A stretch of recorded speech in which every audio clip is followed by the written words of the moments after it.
আসসালামু আলাইকুম। আশা করছি আপনারা সবাই ভালো আছেন। ইনশাআল্লাহ আমরাও ভালো আছি। আপনি কি ভয় পেতে ভালোবাসেন? হ্যাঁ, আজকে ভৌতিক একটি সত্য ঘটনা নিয়ে আপনাদের মাঝে আমি হাজির হইলাম। আজকে শুনবেন একটি নতুন ভৌতিক ঘটনা। এটা বাস্তব ঘটনা। এখন সরাসরি ঘটনায় চলে যাচ্ছি। এই ঘটনাটি এক ভাই আমাকে বলেছেন যে এই ঘটনার বলতে বাস্তবে কিছু অলৌকিক ঘটনা তার সাথে হয়েছে। এই অলৌকিক ঘটনাটি কি এখন পাঠিয়েছেন, জানিয়েছেন ঘটনাটি। ওই ঘটনাটি আমি ভাইয়ার ভাষায় বলছি। ভাইয়া বলছে, "আমাদের বাড়ি ঢাকা নারায়ণগঞ্জ। পেশায় একজন অটো চালক।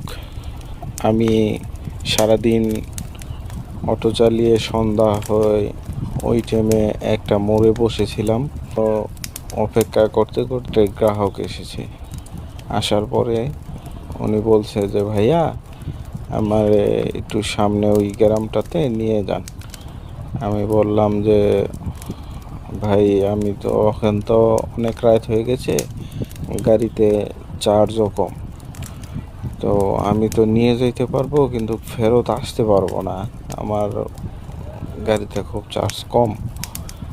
উনি বলছে যে, আচ্ছা ঠিক আছে ভাই, আপনাকে আমি ভাড়া বেশি করে দিচ্ছি, আপনি একটু কষ্ট হইলো আমাকে নিয়ে দিয়ে আসেন, আমার একটু বিশেষ দরকার আছে। অনেক কথা বলার পরে অবশেষে রাজি হইলাম। রাজি হওয়ার পরে রওনা দিলাম। রাস্তার পাশ পুরাই ফাঁকা। 8টা বাজে হবে। গ্রামের রাস্তা, ফাঁকা রাস্তা। যাইতে যেতে লোকটি আমাকে বলল যে, ভাই আপনি আমাকে একটু সামনে যেয়া বাম দিকে রাস্তাটা চলে গেছে, ওই রাস্তাটাতে আমার নিয়ে যান একটু সামনে। মানে উনি বলছে যে ওইদিকে তো, গাড়িওয়ালা বলছে যে ওইদিকে তো কোনো রাস্তা নাই, আপনি কোথায় যাবেন, আপনি সঠিক নাম বলেন। এবং উনি বলছে যে, ভাই আপনি একটু সামনে যান, আমি দেখাচ্ছি, আপনি ওই জায়গায় গেলেই বুঝতে পারবেন। মানে যাইতে যাইতে একটা কবরস্থানের পাশ দিয়ে চলে গেল। কবরস্থানের পাশ দিয়ে চলে যেতে একটু সামনে যেয়ে বলছে যে, ভাইয়া এই জায়গায় রাখেন, আপনি ভাড়া দিয়েছে। ভাড়া দেওয়ার পরে সে যথারীতি নামায়া চলে আসতেছে। ফেরত ফেরত চলে আসার সময় উনি ওই কবরস্থানের ওই জায়গাতেই আসতেছে। আসার পরে একটি বিড়াল, ছোট বিড়াল হঠাৎ করেই মেও মেও করে ডাকা শুরু করছে। এইটি অটোর দিকে তাকাই মেও মেও করতেছে ওই কবরস্থানের পাশে বসে। এবং উনি বলতেছে যে, ওই বিলাই, তুই এন ওখানে মেও মেও করতেছস। মানে একা একাই বলতেছে পরবর্তীতে উনি ওই বিলাইটাকে ক্রস করে আইসা বাড়িতে চলে যায়। চার্জ যেহেতু কম, বাড়িতে যেয়ে চার্জ লাগায় গাড়িতে। চার্জ দেওয়ার পরে উনি দেখছেন যে চার্জ হতেছে, গাড়িটারে তালা তোলা দিয়া সুন্দর মতন সেট কইরা রুমে চলে এসে হাত মুখ দিয়া খাবার খাইয়া শুয়ে পড়ছে বিছনায়। শুয়ে পড়ার পরে ওনার কিছুক্ষণ পরে যথারীতি ঘুম এসে পড়েছে। ঘুম আসার পরে উনি হঠাৎ করে ঘুম ভেঙে গেল। জানে না কুসুমে ঘুমটা ভাঙছে, যে সময় ভাঙছে খুব রাত্রে। মোবাইলটা হাত দিয়ে ধরে দেখে রাত্রের প্রায় 2:30টার মতন বাজে। উনি বলতেছে, বেশ ওখানে ঘুমটা ভাঙে গেল, যে একটু ওয়াশরুমে তাই। ওয়াশরুমে যাওয়ার সময় উনি ওয়াশরুমের ওয়াশরুমটা ছিল রুমের থেকে একটু দূরে। মানে এর ভিতরে ঢুকলো, যা প্রাকৃতিক কাজ আছে করে বার হওয়ার সময় আবার দেখলো ওই বিলাইটাকে। সেই বিলাইটা টয়লেটের বাহিরে একটা কোণে বসে মেও মেও করে ডাকতেছে। উনি বলছে, এই বিলাই, তোরা করে ডাকস কি লিগা? তোর বাড়িঘর নাই?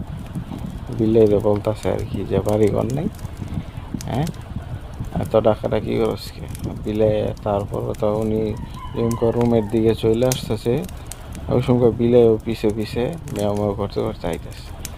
আসার পরে তো উনি আবার আইসা দরজার মধ্যে খাড়ইল, দরজার সামনে। বিলাইটাও পিছে পিছে উনি আবার পিছে ফিরা বিলের দিকে তাকাইছে।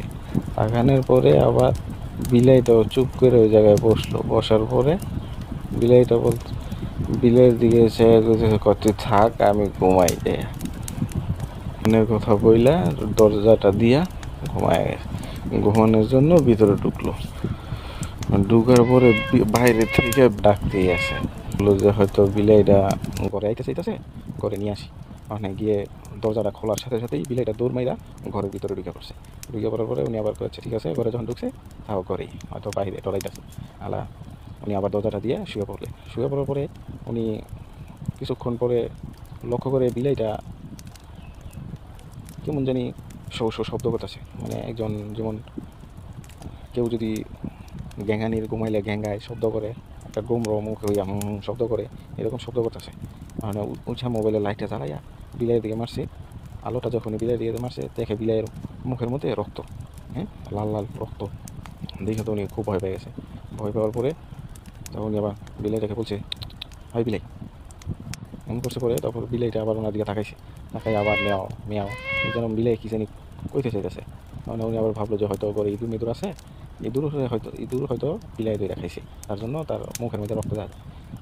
তো উনি আবার লাইট বন্ধ কইরা মোবাইলের ফ্ল্যাশটা বন্ধ কইরা আবার শুয়ে পড়ছে, যথারীতি শুয়ে পড়ছে। কিন্তু অস্বস্তি লাগতেছে, খুব শরীরে খুব অস্বস্তি লাগতেছে। যে মানে অনেক অস্বস্তির কারণে ওনার আর ঘুমাইতে মনটা চাইতেছে না, যে শুয়ে থাকলো কিরকম অস্বস্তি লাগে। উঠলো আবার উঠা ঘরের দরজাটা খুইলা বাহিরের উঠানে যায় একটু হাঁটলো। হাঁটার পরে মোবাইলের লাইট জ্বালায় একটু হাঁটলো। হাইটা আবার ঘরে আসলো। আইসা যখনই ফ্লাশটা ঘরের ভিতরে মারার পরে দেখে বিলাইয়ের সামনে একটা হাত, কাটা হাত। ওই হাতটাকে বিলাই চাপাইয়া চাপাইয়া খাইতেছে, খুব আনন্দে খাচ্ছে।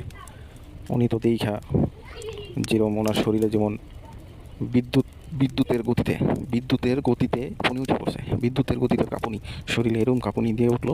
ওঠার পরে উনি চোখটারে ভালো মতন কসলাইতেছে, ওনার নিজের চোখে খুব ভালো সে কসলাইলো যে হয়তো আমি কোনো ভুলভাল দেখছি। তারপরও কসলা টসলা আবার তাকাইলো, তাকানোর পরেও দেখা যায় যে বিলে এই হাতটাকেই খাইতেছে। পরে উনি যেরকম বিলের দিকে তাকাইলো, বিলেও ওনার দিকে তাকাইলো পরে বিলে আবার সেই মেয়াও মেয়াও করে বিলে ডাকা শুরু করছে। ওনার মনে হচ্ছে যে বিলে আমার ডাকতেছে, হাতটা ওর সাথে খাইতাম শেয়ার করে। আমার কাছে উনি বলতেছে যে আমার এরকমই লাগলো যে উনি বিলাইটা আমার ডাকতেছে যে আমি যেন ওর সাথে হাত খাই। আমি তো এটা দেখার পরে কি করব, হাউ মাউ করে চিৎকার মারি, অনেক দূরে চিৎকার মারার পরে ওইখানে আমি অজ্ঞান হয়ে পড়ে যাই।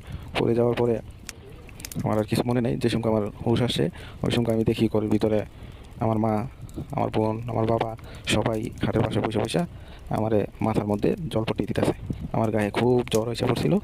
আর হুঁশ হওয়ার পরে আমি দেখি যে ওরা ডাক্তারকেও খবর দিয়েছে, ডাক্তার এসে জ্বরটার মাপাইয়া কিছু ওষুধপত্র দিয়া চলে গেল, বললো যে 2-1 দিন পরে ঠিক হয়ে যাবে। পরে আমার জ্বরটা যেমন কমছে আমি আবার অটো নিয়ে বার হওয়ার পরে ভালোই সারাদিন কাজকাম করলাম। সন্ধ্যার সময় আবার ওই গাছের নিচে রাস্তার মোড়ে আমি পয়সা ভাবতেছি যে বাসায় চলে যাই।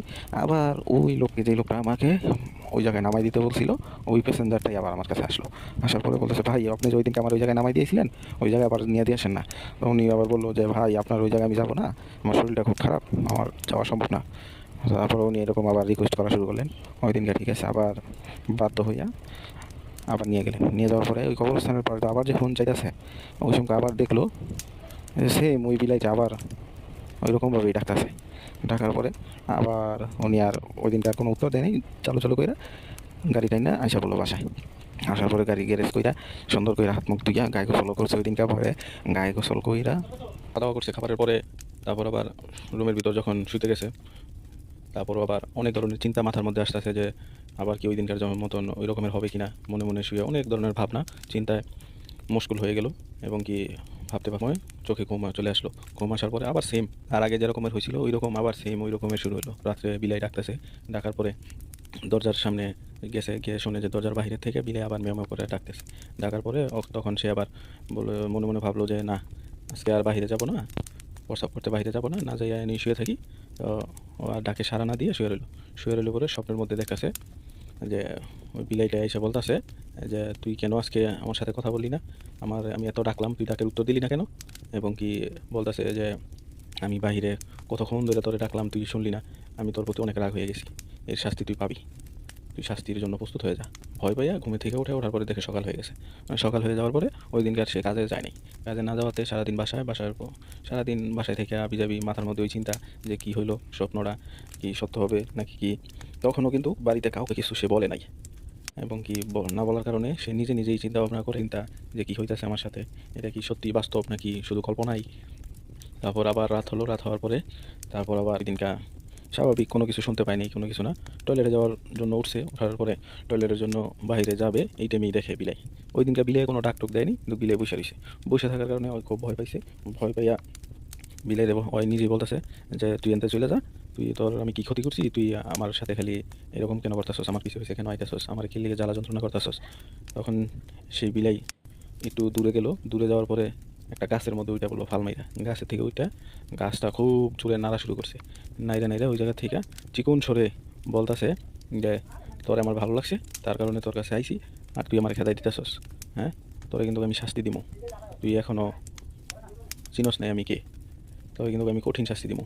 এটা বলার পরে তারপর ওই আবার এটা শোনার পরে ওই খুব জোরে চিল্লান মারছে, চিৎকার চেঁচামেচিতে বাড়ির অন্যান্য লোকেরা উঠাইয়া ওরে ধরছে। ধরার পরে ও খুব শরীর খুব কাঁপতাছে ওর। তারপর তারে কম্বল টম্বল দিয়া সুন্দর করে সবাই দেওয়া হয়েছে, মাথায় হাত বোলাইয়া। পরের দিন সকালে সব ফ্যামিলির লোকজনরা জিজ্ঞাসা করা যায়, সব কিছু বলছে কইলা কইলা মাদ্রাসা ছিল, ওই মাদ্রাসার হুজুরকে সব কিছু জানানোর পরে হুজুরে কিছু পানি পড়া দেয় এবং কি বলে যে ওই গাছের ওই দিকে আর না যাইতে, ওই কবরস্থানের ওই দিকে আর না যাইতে, বলছে যে ওই দিকে আর ভুলও যেও না। তারপর পানি পড়া খাইয়া সে ভালো হয়েছে, ভালো হওয়ার পরে এখন ভালোই আছে। এই হলো তার কাহিনী, এটা হলো বাস্তব কাহিনী। এই ঘটনাটা এখানেই শেষ করছি। আশা করছি সবাই ভালো থাকবেন, চ্যানেলটাকে সাবস্ক্রাইব করে রাখবেন, এখন কি বেল আইকনটি বাজিয়ে দিবেন, পাশেই থাকবেন। আসসালামু আলাইকুম।